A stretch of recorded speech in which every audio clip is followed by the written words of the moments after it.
শ্রীকৃষ্ণের যাইতে যাইতে শিরোবেদী উপস্থিত হলেন। আর কৃষ্ণ চলতে পারে না। বৌদ্ধ কোথায় পাওয়া যায়? দৈববাণী হলো যে কৃষ্ণের মস্তকে যদি কোনো ভক্তের চরণধুলি দেওয়া যায় তাহলে কৃষ্ণ ভালো হবে, তাছাড়া কৃষ্ণ ভালো হবে না। হ্যাঁ, নারদের ত্রিভুবনটা ঘুরলো, কোথাও পালো না। তারপরে এখন বিষ্ণু বদনে নারদ চলে যাচ্ছে, ওই জায়গায় এখন ওই ভক্তরা ছিল, গোকুলের ভক্তরা, তারা জিজ্ঞাসা করলো যে নারদ এত বিষ্ণু বদন কেন, কোথায় যাচ্ছে? আরে কথা বলো না, কৃষ্ণের শিরোবেদী হয়েছে, তার বৌদ্ধ কোথায় পাবে?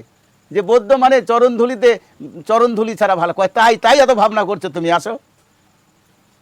তো এখন ওরা নাচতে শুরু করলেন, কৃষ্ণ গান গাচ্ছে, আর ধুলি উল্লিখিত হচ্ছে, ধুলি উঠতেছে। তো এখন বললো যে কাজ করে নিবে, নামাবলি দিল, নামাবলি করে নিয়ে চলে গেলেন। যা দেখে কৃষ্ণ, কৃষ্ণ ভালো হয়ে গেছে। আরে তুমি তো এখনই দৈববাণী করলে যে চরণধুলি ছাড়া ভালো হবে না। আরে আমি তো ভালো তখনই হয়েছি যখন আমার এই নামের মধ্যে ধুলি নিয়েছে। হরে কৃষ্ণ, আমি তো তখনই ভালো হয়েছি।